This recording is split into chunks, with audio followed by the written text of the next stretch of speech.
Alright, more Doki Doki. Now, as some of you might realize, 5 of these saves were not here last time. I attempted to record this episode twice before this.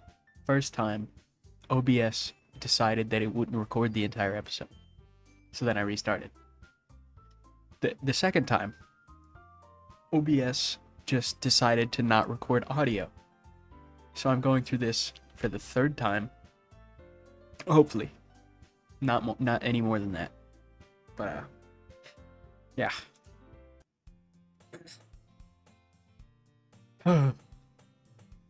Anyways, let's get into it.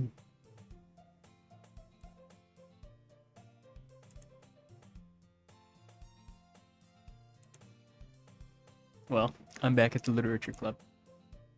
I was the last to come in, so everyone else is already hanging out.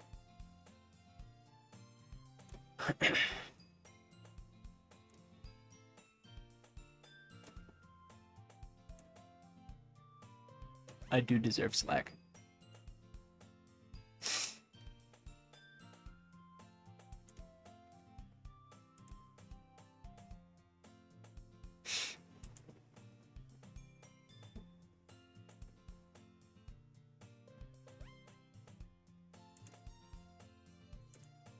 Natsuki finds herself stuck between saying Monica and manga. Swiftly defeated, Natsuki plops back into her seat.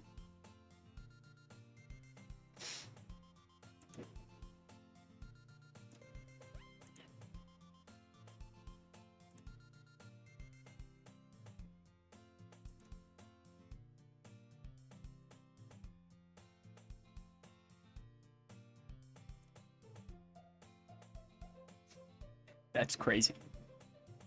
Set her house on fire.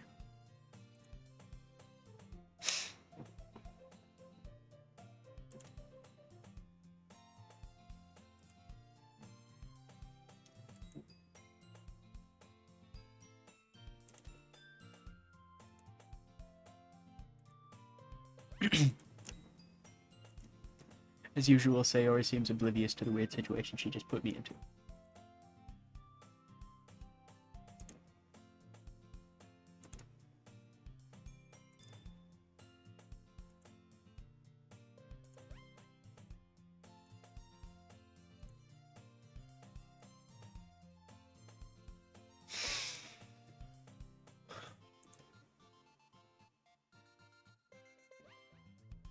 I guess that means it's up to me to rescue this situation.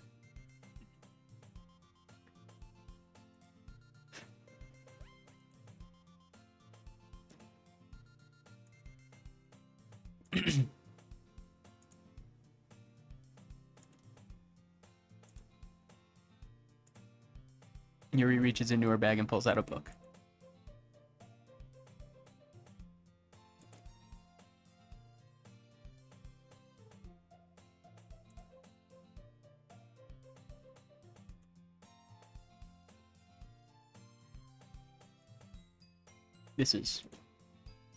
I'm not reading this for the third time. She even picked out a book that she thinks I'll like, despite me not reading much. I enthusiastically take the book.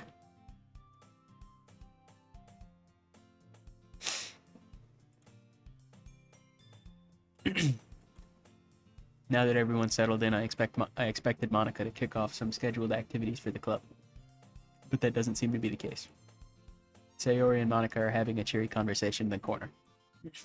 Yuri's face is already buried in a book. I can't help but notice her intense expression, like she was waiting for this chance. Meanwhile, Natsuki is rummaging around in the closet.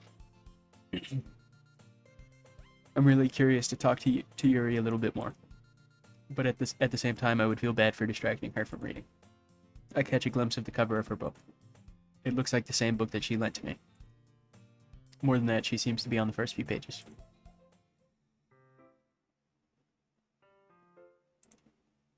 Crap. I think she noticed me looking at her. She sneaks another glance at me, and our eyes meet for a split second.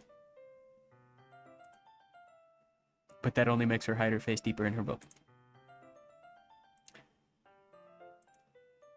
I mutter this, sensing I made her uncomfortable.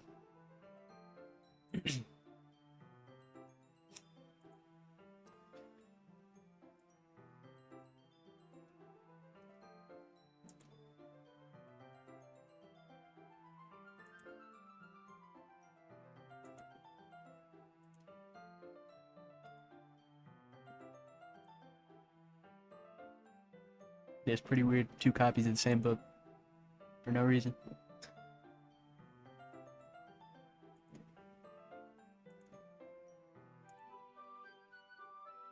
Just happened to buy 2 of them. There's something fairly obvious here that Yuri isn't telling me, but I decide to let it go.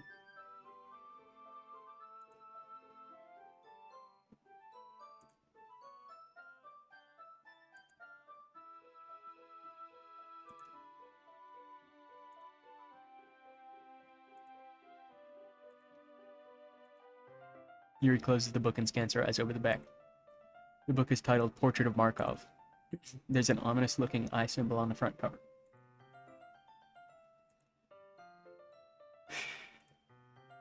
It's about this girl in high school who moves in with her long-lost younger sister. But as soon as she does so, her life gets really strange.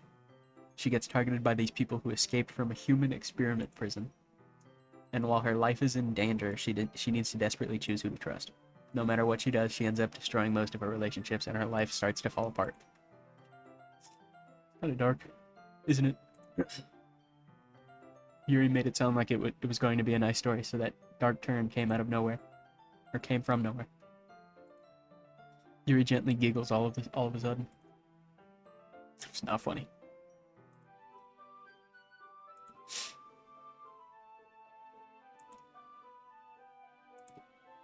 Yeah, I totally forgot that Yuri is into those things. She's so shy and reclusive on the outside, but her mind seems to be completely different.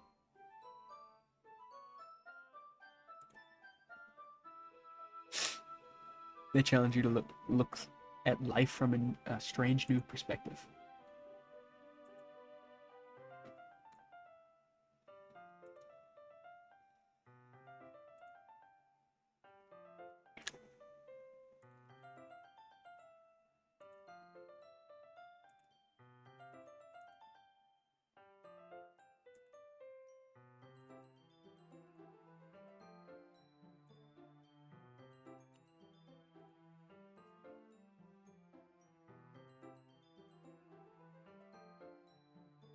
I'm forgetting to pay attention to this game since I've seen this same interaction 3 times now.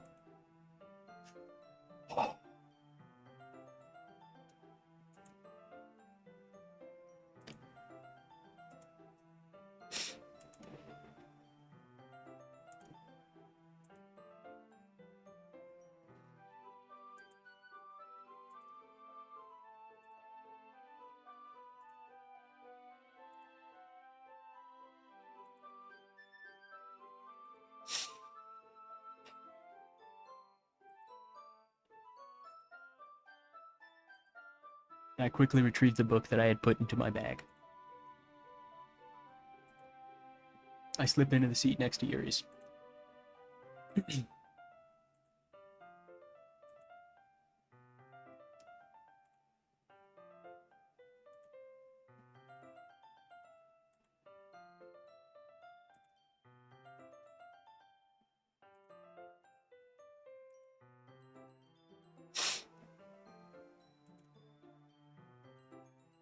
I open the book and start the prologue.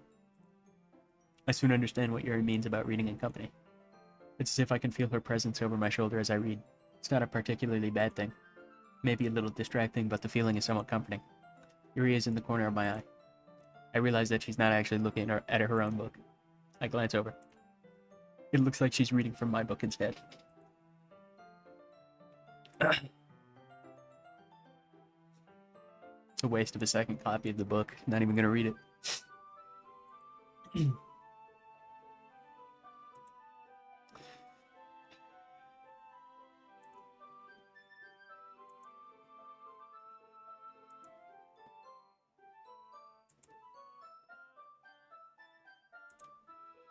I slide my desk until it's up against Yuri's, then hold my book more between the two of them.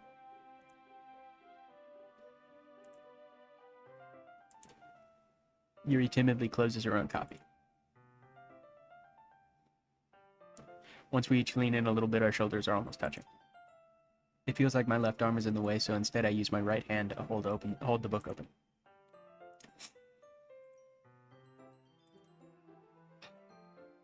Yuri takes her left arm and holds the left side of the book between her thumb and forefinger. I do the same with my right arm on the right side of the book. That way I turn a page and Yuri slides it under her thumb after it flips to her side. But in holding it like this, we're huddled even closer together than before. It's actually kind of distracting me.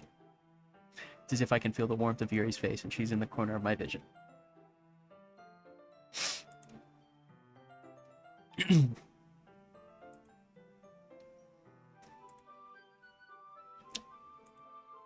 I glance over at Yuri's face again and our eyes meet.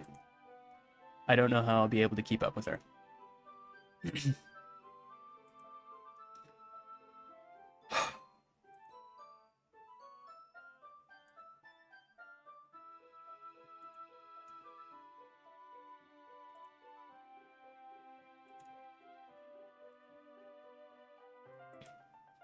We continued reading.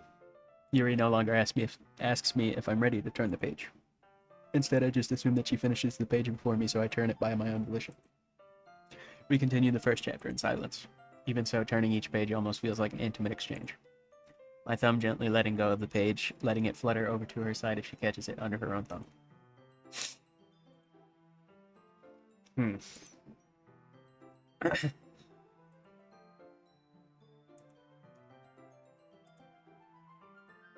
It's a little rude. She's more blunt.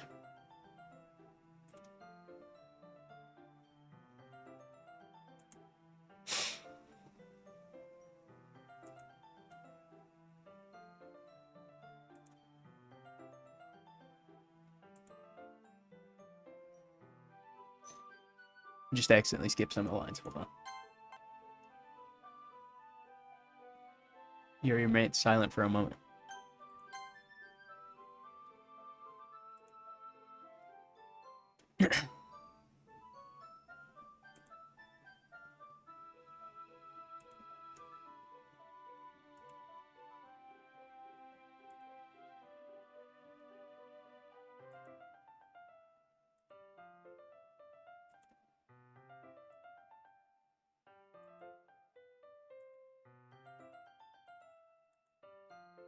Oh yay, it's time for the poems again.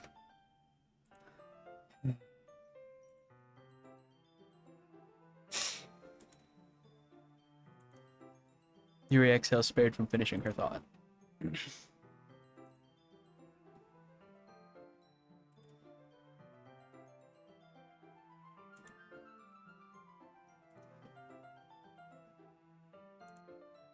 Yuri releases her hand from the book, causing it to close on top of my thumb.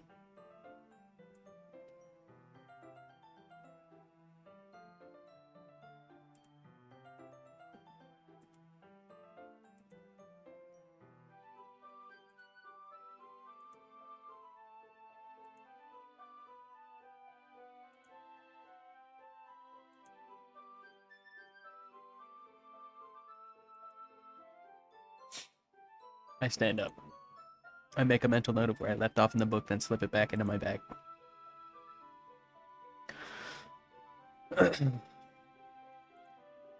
My relaxation ends. I can't believe I agreed to do something so embarrassing. I couldn't really find much inspiration since I'd never really done this before.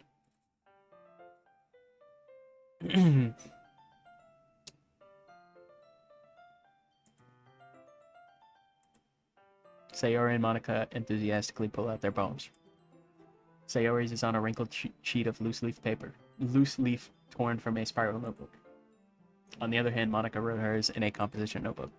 I can already see Monica's pristine handwriting from where I sit. Natsuki and Yuri reluctantly comply as well, reaching into their bags. I do the same myself. And now I gotta go through all of these. I'm just gonna go down the list, so. Starting with Sayori. I'm definitely most comfortable sharing it with Sayori first. He's my good friend after all.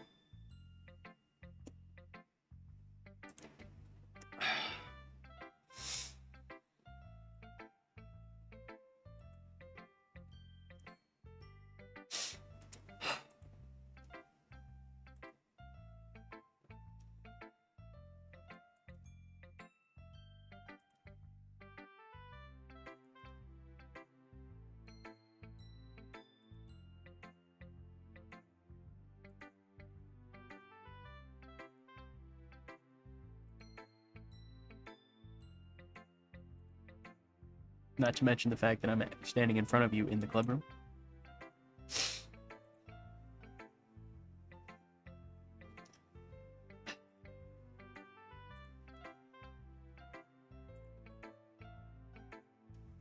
The character should be more selfish, I'm gonna be honest.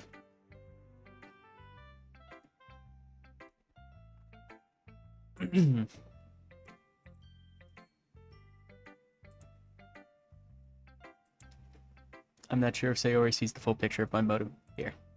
Then again, I can't deny that she's part of the reason I joined, knowing how much this means to her and all.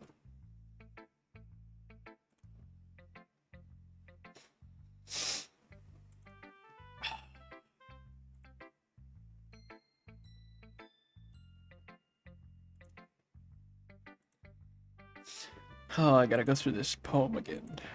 10 out of 10 poem. Especially the ending line, it's awesome. Dear sunshine, the way you glow through my blinds in the morning, it makes me feel like you missed me, kissing my forehead to help me out of bed, making me rub the sleepy from my eyes. This line makes no sense to me. You're asking me to come out and play. Are you trusting me to wish away a rainy day? I look above, the sky is blue, it's a secret, but I trust you too. If it wasn't for you, I could sleep forever, but I'm not mad. I want breakfast. 10 out of 10 ending. Peak.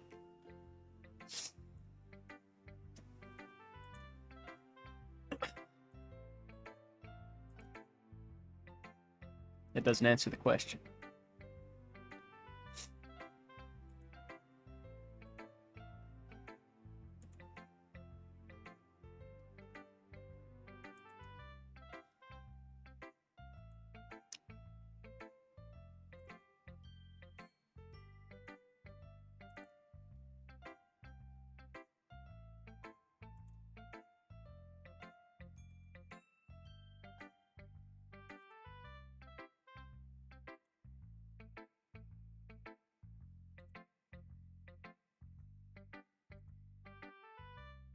Eggs and toast.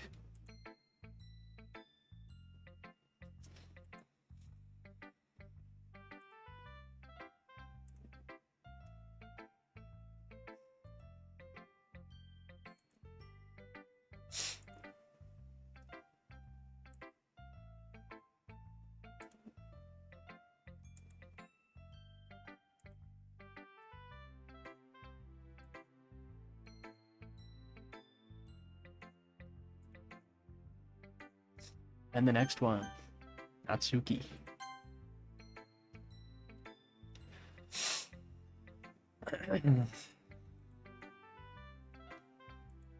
It's messed up. It's kind of rude.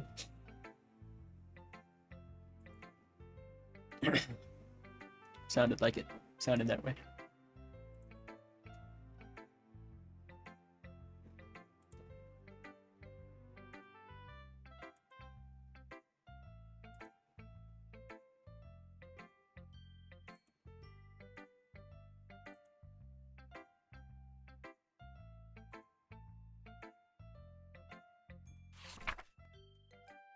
Oh, eagles can fly, monkeys can climb, crickets can leap, horses can race, owls can speak, cheetahs can run, eagles can fly, people can try, but that's about it.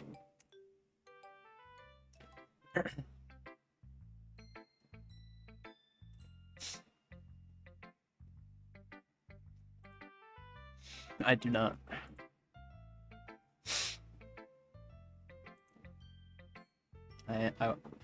You're right. I'm not being honest. No, I'm not.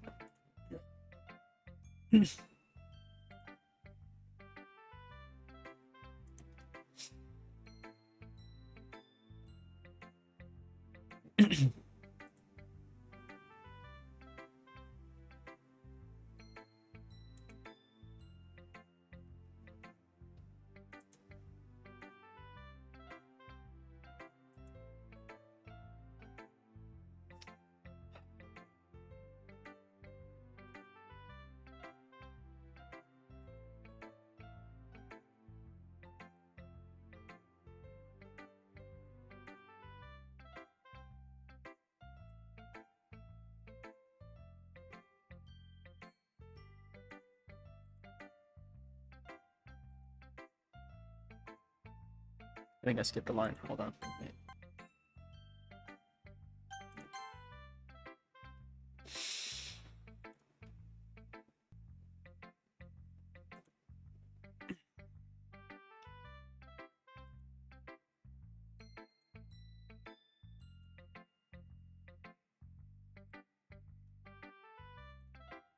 I decided to humor her with that last comment. I don't really care how old everyone is, but if Natsuki is feeling proud, then I won't take that away from her. And now Yuri.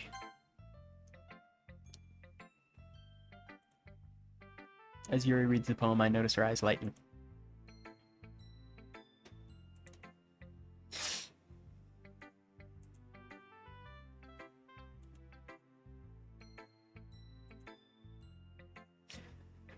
Yuri first covers her mouth, but then ends up covering her whole face.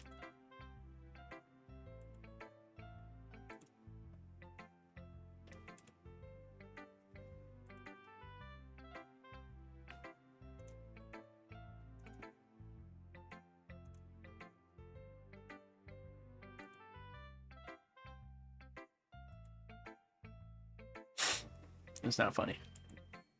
Yuri takes a breath.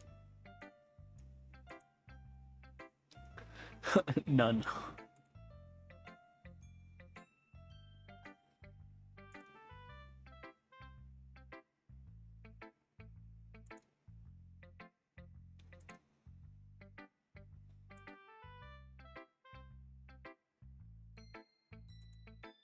Yuri stares at me blankly, then looks at my poem again.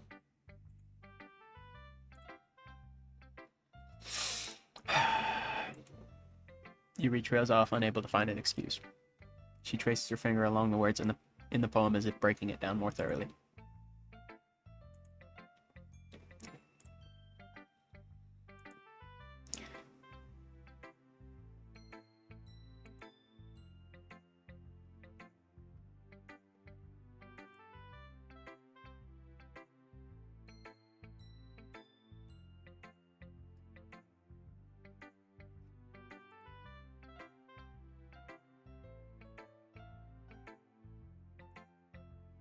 Once Yuri finds her train of thought, it's as if her demeanor totally changes. Her stammering is completely gone and she sounds like an expert.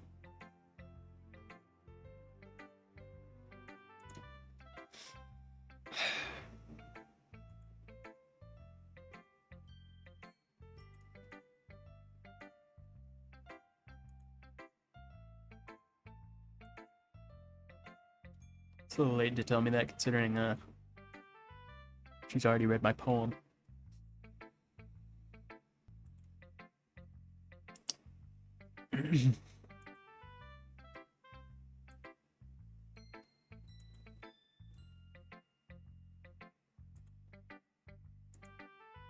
I'm not sure if Yuri is apologizing to herself, to me, or to Natsuki.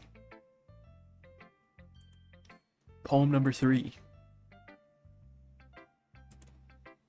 Yuri smiles dreamily as if that's a rare opportunity for her. Which itself is kind of funny. After all, isn't this supposed to be a literature club? Ghost under the light. The tendrils of my hair illuminate beneath the amber glow, bathing. It must be this one, the last remaining streetlight to have withstood the test of time. Last yet to be replaced by the sickening blue-green hue of the future. I bathe, calm, breathing air of the present but living in the past. The light flickers, I flicker back.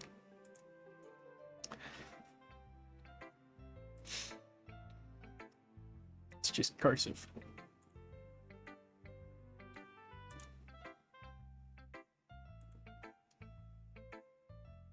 It took me 5 seconds.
I mean, yeah, I could probably learn something considering I've only written once.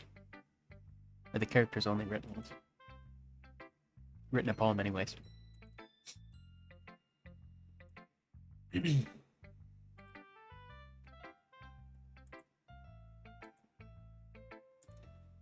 Finally, the last poem. Then hopefully I won't have to record the next episode multiple times. Like I had to do this one.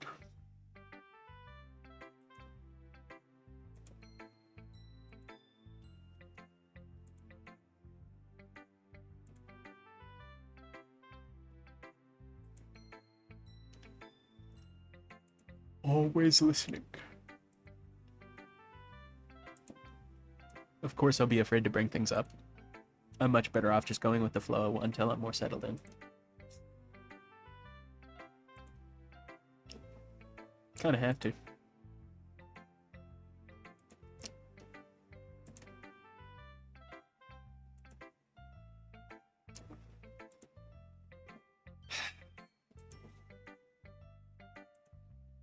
I hand Monica my poem.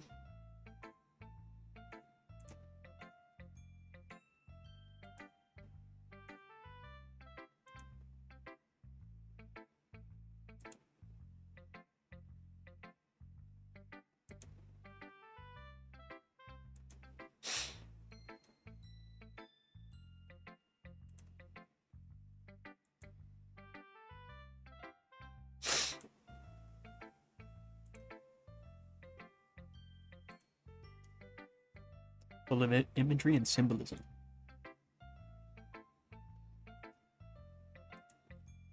Oh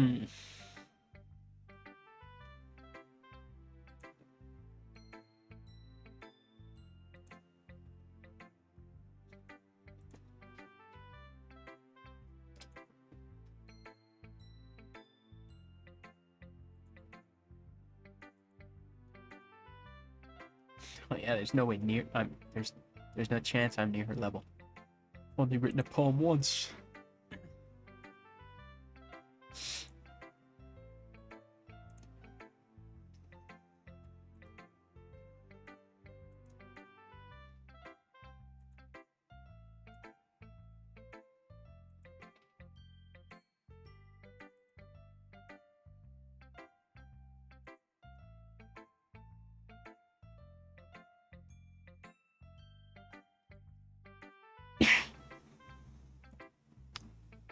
It was not funny.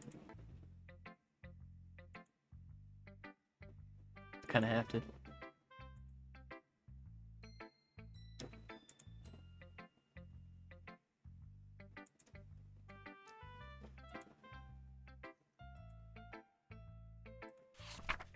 Alright. Hole in wall. It couldn't have been me. See? The direction the spackle protrudes. A noisy neighbor, an angry boyfriend. I'll never know I wasn't home. I peer inside for a clue. No, I can't see. I reel, blind like a film left out in the sun. But it's too late. My retinas. Already scorched with a permanent copy of the meaningless image. It's just a little hole. It wasn't too bright. It was too deep. Stretching forever into everything. A hole of infinite choices. I realize now that I wasn't looking in. I was looking out. And he, on the other side, was looking in. It was a poem.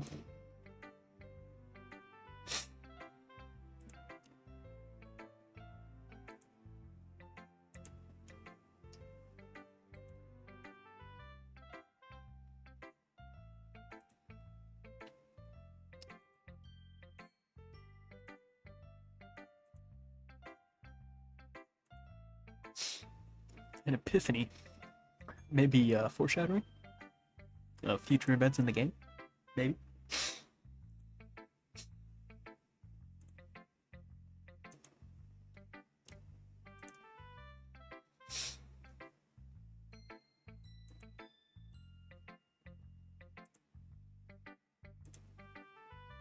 Monica's writing tip of the day. Sometimes when you're writing a poem or a story, your brain gets too fixated on a specific point. If you try so hard to make it perfect, then you'll never make any progress. You just force yourself to get something down on the paper and tidy it up later. Another way to think about this is, if you keep your pen in the same spot for too long, you'll just get a big dark puddle of ink. So just move your hand and go with the flow. That's my advice for today. Nice. And I'm finally done. This is where I'm going to stop for today. Hopefully, unless I have to record this again, which I really don't want to. But yeah, that's all.